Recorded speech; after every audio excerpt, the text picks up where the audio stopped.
Welcome to Santuy Story. Santuйnya kita ya di sini.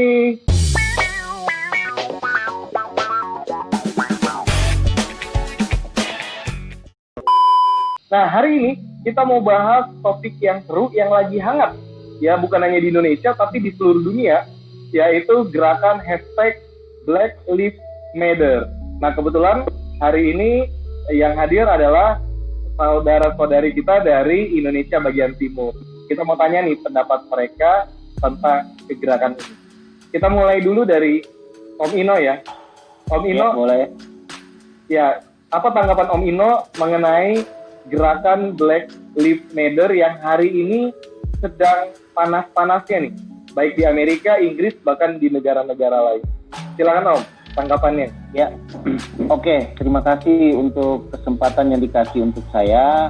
Saya bersyukur banget. Dan kalau ditanya mengenai gerakan ini, baru beberapa hari yang lalu tuh saya lihat di profil picture anak saya gitu ya, di WhatsApp-nya Black Lives Matter ini. Saya pikir ini apa ya? Saya pikir gitu, apa sesuatu yang berbau-bau tentang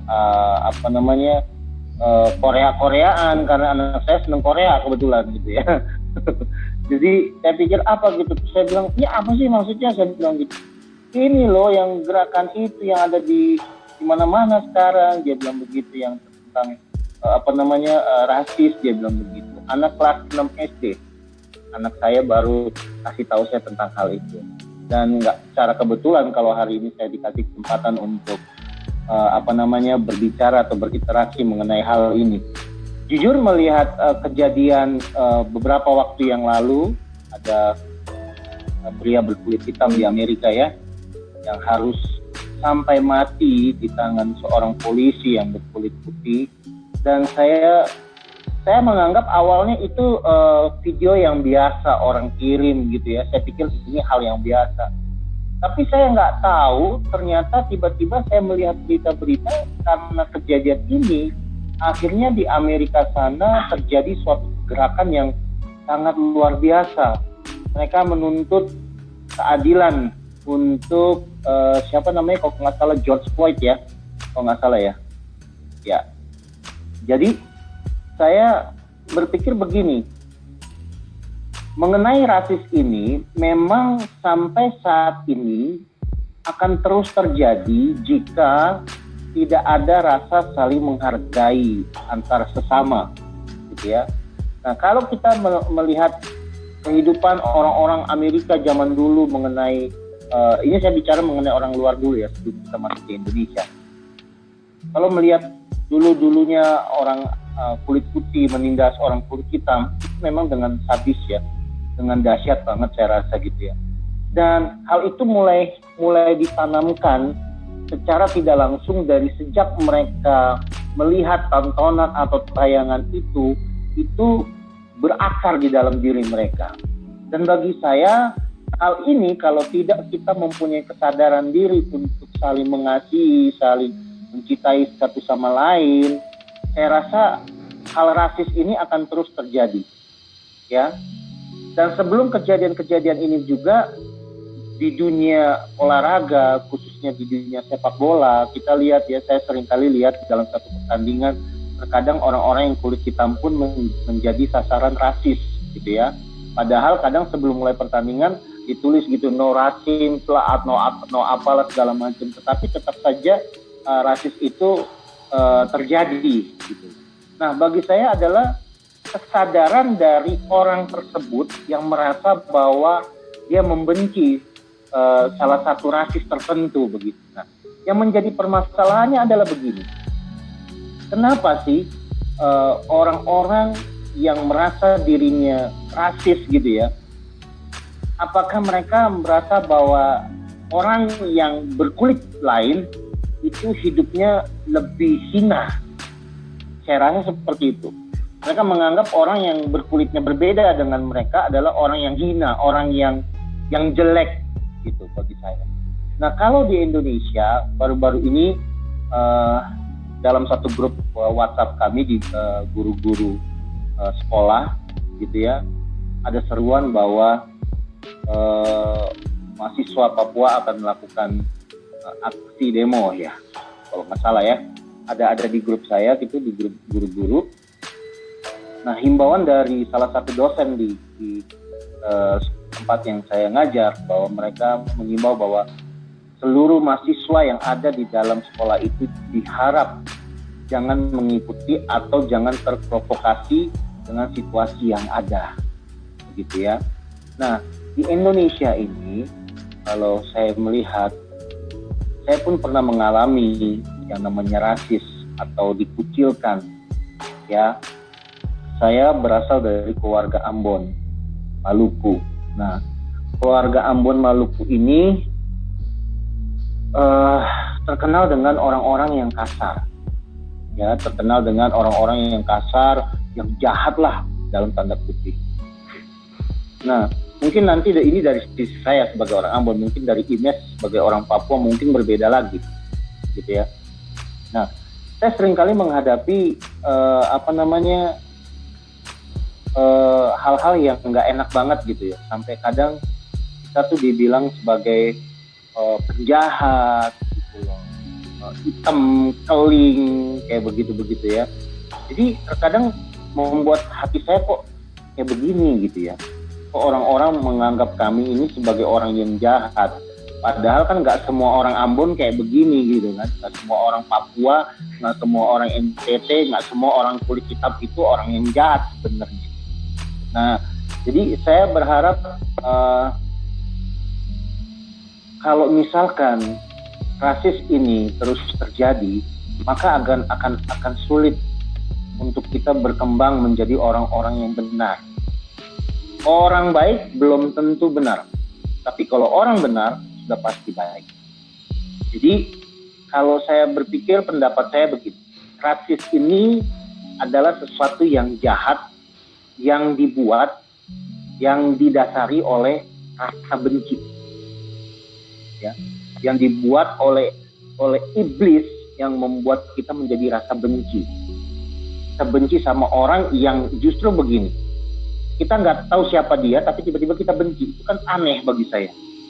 Nah, jadi harapan saya melalui obrolan kita hari ini, saya berharap orang-orang yang sering membuli karena rasis, karena warna kulit, saya cuma mau bilang begini, kamu belum tentu lebih benar dari kami yang kulit hitam. Betul nggak? Ya kan? Saya berhadapan dengan orang-orang yang mungkin orang yang kulit putih terkadang gitu ya. Nah, di Indonesia ini kan rasisnya ini tersembunyi gitu. Kadang-kadang tiba-tiba muncul blok, langsung tiba-tiba ribut besar. Nggak usah seperti itu.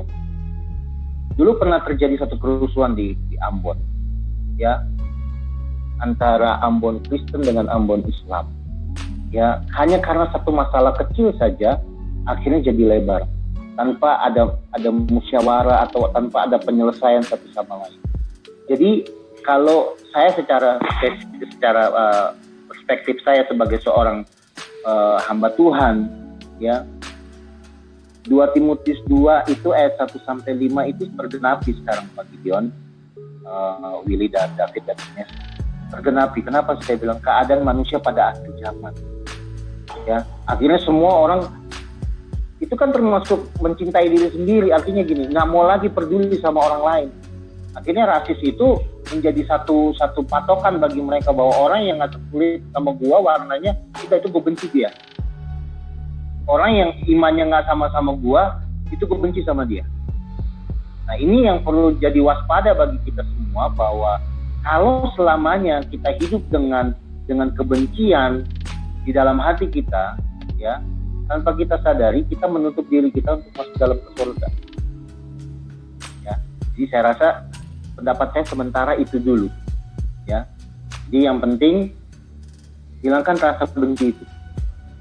Jangan sampai rasis ini membutakan mata pikiran kita bahwa orang-orang di sekitar kita adalah orang-orang yang memang sama berharganya kayak kita. Gitu. Saya rasa itu aja. Nah, setelah ada Black Lives Matter nih, ya, nggak lama muncul nih, khususnya di Twitter ya, tentang hashtag baru ya, Papua Lives Matter. Nah, coba Ines menanggapi hal ini. Menurut Ines, ada apa dengan hashtag tersebut? Silakan. Pengen bilang gini ke orang-orang di luar sana, terkhusus orang-orang Indonesia, bahwa kalian gak usah lihat jauh-jauh ke Amerika gitu. Kalian gak usah dulu lihat jauh-jauh ke sana. Ibaratnya kalau kata Alkitab, kalian melihat balok di mata saudara kalian, tapi kalian tidak melihat selumbar di mata kalian sendiri gitu. Jadi hal yang jauh kalian lihat, tapi yang dekat yang ada di dalam rumah kalian sendiri tidak kalian lihat gitu. Maka dari gerakan Papua Lives Matter ini, kita pengen banget semua orang sadar bahwa rasisme ini udah terjadi turun-temurun gitu. Sejak awal Papua bergabung ke Indonesia, waktu itu masih Irian Barat, sudah masuk ke Indonesia, bergabung di Indonesia, ini sudah menjadi satu cap bahwa orang Papua itu kasar, ibaratnya gitu ya. Mereka udah memberikan cap kepada kita bahwa orang Papua itu kasar, orang Papua itu rusak gitu. Udah ada sejak dulu gitu. Dan itu terbawa turun-temurun hingga kini. Maka bukan hal baru ya, menurut saya secara pribadi bukan hal baru ketika kita ingin kembali menyuarakan itu bahwa kita berhak hidup seperti orang-orang pada umumnya gitu. Karena sampai sekarang pun perlakuan rasis yang diberikan kepada kita tuh masih sangat banyak terjadi gitu. Mungkin yang berita beberapa tahun lalu, 2016, 2019, kejadian-kejadian rasis yang akhirnya memicu kemarahan orang Papua sendiri itu sebenarnya sebagai bentuk kekecewaan kita gitu. Kita berhak hidup di atas tanah kita berhak hidup seperti orang lain hidup. Kalau kalian menganggap kita berbeda, tolong gitu. Ibaratnya ya udah nggak apa-apa, kita nggak akan maksa kalian untuk menerima kita, tapi asal perlakukan kita layak seperti manusia gitu, seperti orang seperti umumnya gitu.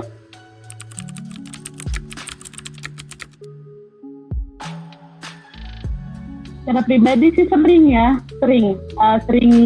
mengalami yang namanya rasisme gitu kan. Ya dengan ada bercanda kayak, apa sih kulitnya hitam banget, gak bisa diputihin apa. Terus kadang ada yang bilang, itu rambut gak bisa dilurusin, coba dong lurusin, kita mau lihat gitu rambutnya gitu. Nah kadang ada yang lebih parah sih. Pernah tuh ada temen yang bercanda, ya dia bilangnya bercanda ya, tapi menurutku itu udah mengarah ke rasis gitu. Dia pernah sampai ngomong, apa sih hitam gitu. Nah menurut aku itu udah berlebihan ya, udah berlebihan waktu kita bercanda. Dan parahnya anak-anak sekarang kan kalau ngomong kayak gitu, orang yang dia omongin marah, terus ngomongnya, apa sih kamu baper banget gitu.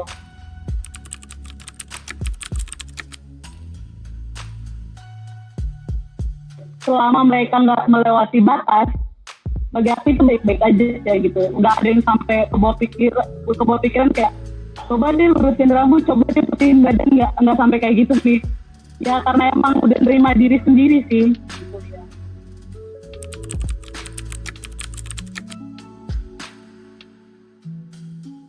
Kita berandai-andai Om Bino mau pilih lahir di kulit putih atau di kulit hitam, ya. Waktu saya umur 11 tahun, ya 11 tahun, kami 5 bersaudara. Waktu saya umur 11 tahun, kakak kami 2 orang sudah menikah saat itu. Tinggal kami bertiga yang masih SD waktu itu. Kehidupan rumah tangga papa mama saya berantakan dan hancur. Ya, boleh dibilang jatuh miskin. Ya, saya makan setiap hari dikasih orang tua saya 250 perak untuk makan di warteg nasi dan tempe. Ya. Pada saat itu, kakak saya dengan kembaran saya sempat terpikir di dalam kehidupan saya gitu. Waktu saya makan nasi di warteg sama kakak saya itu bertiga ya. Kok hidup kita begini banget ya? Kok hidup kita begini banget, kayaknya susah banget. Ya. Tapi sampai detik ini, kalau dikatakan mau pilih di mana? Lahir di kulit hitam atau kulit putih? Ya, saya mau katakan bahwa saya lebih baik lahir di kulit hitam dibanding kulit putih, tapi hidup saya nggak benar. Ya, kalau saat ini saya bisa menikmati hidup saya sebagai orang yang berkulit hitam, ya, semua itu karena anugerah Tuhan. Dan saya baru mengerti bahwa firman Tuhan di Yeremia 29 ayat 11 dikatakan apa? Sebab aku ini mengetahui rancangan-rancangan apa yang ada pada Tuhan ya, mengenai kamu. So, jadi sebelum saya lahir pun Tuhan tahu kalau saya ada di keluarga kulit hitam, kamu akan menjalani kehidupan kayak begini. Kalau kamu ada di kulit putih, kamu akan menjalani kehidupan yang seperti ini. Betul nggak? Belum tentu saya kalau lahir di kulit putih saya bisa mengikuti cara mereka. Tapi kalau Tuhan sudah tentukan saya lahir di keluarga yang berkulit hitam, di suku yang namanya Maluku Ambon, Tuhan sudah tahu bahwa kamu akan menjadi seperti itu. Jadi kalau mau diandai-andai David, mau lahir di kulit hitam atau kulit putih, saya mau tetap di kulit hitam.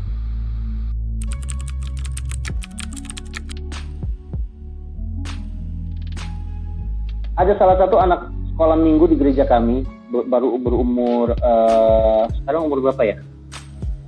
Kelas 5 itu mau masuk 11 tahun. Boleh saya sebut nama nggak di sini? Nggak apa-apa ya? Oke ya. Namanya Shana. Shana ini anaknya berkulit hitam. Lahir dari suku Jawa. Jawa itu kan ada yang hitam, ada yang putih, ya. Nah, dia hitam.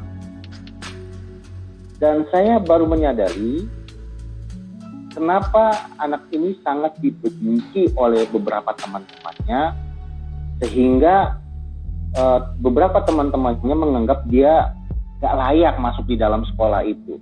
Bayangkan, anak umur 10 tahun udah punya geng, nggak mau anak seumurannya dia masuk di dalam sekolah, nggak layak gitu. Karena apa? Satu, kulitnya hitam. Yang kedua, bapaknya supir Gojek. Gitu. Itu terjadi selama dari dia kelas 1 SD sampai dia mau menginjak kelas 5 ini, itu masih terjadi. Lalu satu kali kami bertanya cerita, guru-guru sekolah minggunya bertanya cerita sama dia. Lalu dia cerita, saya sedih.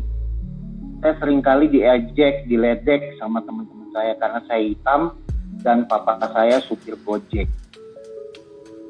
Sebagai guru sekolah minggu, pasti mereka akan bilang, semua orang berharga di mata. Tapi nggak bagi anak-anak yang ngeledek dia, betul nggak? Yang nggak mau anak itu, yang nggak mau si anak itu sekolah di sekolah mereka sama-sama. Nah, bagi saya, kalau anak-anak umur segini aja sudah mengalami rasa kebencian dan ditindas oleh teman-temannya,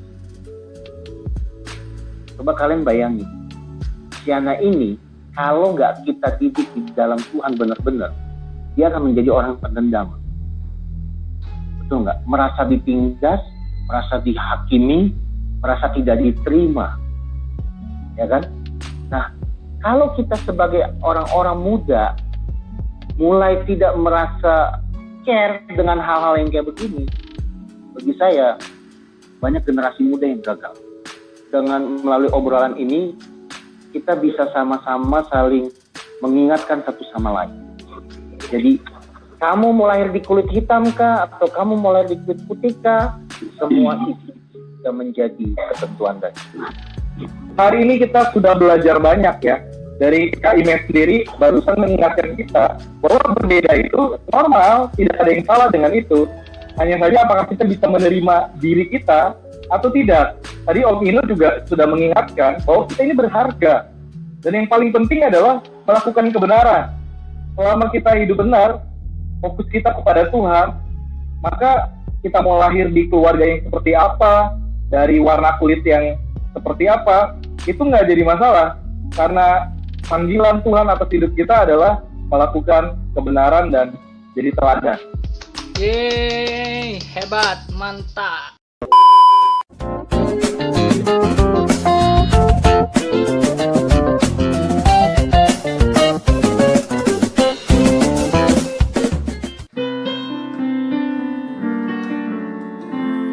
Santuy Story, santuйnya kita ya di sini. Santuy Story, santuйnya kita ya di sini.